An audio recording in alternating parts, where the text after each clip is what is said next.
Imagine if I deposited 600K in an account over the course of my life. You'd expect to be able to, I don't know, walk into the bank and be able to see that balance, right?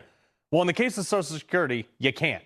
Anyone else who's done anything like this, i.e. like Bernie Madoff, has gone to jail for the rest of their life. Your Social Security money has been used by the government for everything but what it was earmarked for.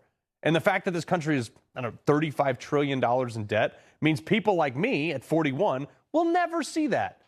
This is the political third rail for politicians. But consider this. If they don't do anything at all, in 2033, automatic cut, 21%. So where the hell is my money?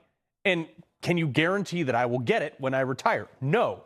Then I want to know who's going to jail. Oh, and if you think that these people are good at managing money in government, consider the fact that they gave away all the money to FEMA for illegal immigrants that should have gone to other things that required people in need, like water bottles right now.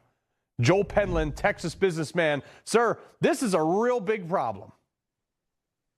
Yes, sir, it is. It's a huge problem for 67 million Americans today, that if we let this run out, we're going to double the poverty rate overnight, and that's an un-American event. Yeah, no, but that's the problem is no politician wants to touch it.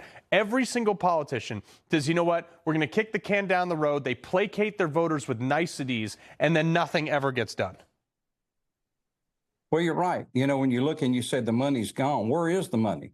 And we got so many other problems this country has. You know, we're almost $36 trillion in debt now.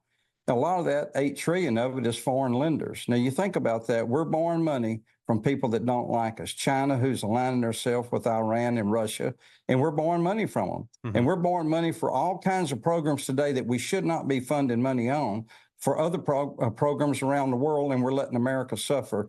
And to me, I think there's no choice when you go to the ballot box this year. This is un-American. We cannot continue down this road. Yeah, we also got Donald Trump saying he's just not going to tax Social Security, which I think is dope because we don't even get what we pay into it. But the Social Security Administration announced today that the 2025 living adjustment for Social Security payments will be 2.5%. Now, a ton of people are naturally and rightfully so real angry about this because this doesn't account for the, I don't know, what 20% inflation over the last 3 years, sir. Well, absolutely. I mean, American people are taking the haircut. There's no two ways about it. I mean, we're throwing out a little bit of chips to the elderly people and say, take this 2.5% and be happy with it. Well, we're not happy with it. You know, we've paid it in, like you mentioned earlier. We paid it in all our life. Our employers have matched it. It's supposed to be there for you. It's been mishandled. There's no two ways about it. If this was money in the bank and you went to get it 40 years later, somebody would have to go to jail over this. Yeah, unfortunately, nobody's ever held accountable in D.C. Joe Penland, appreciate you joining us, sir. Very important issue. Yeah, thank you so much for having me. All right.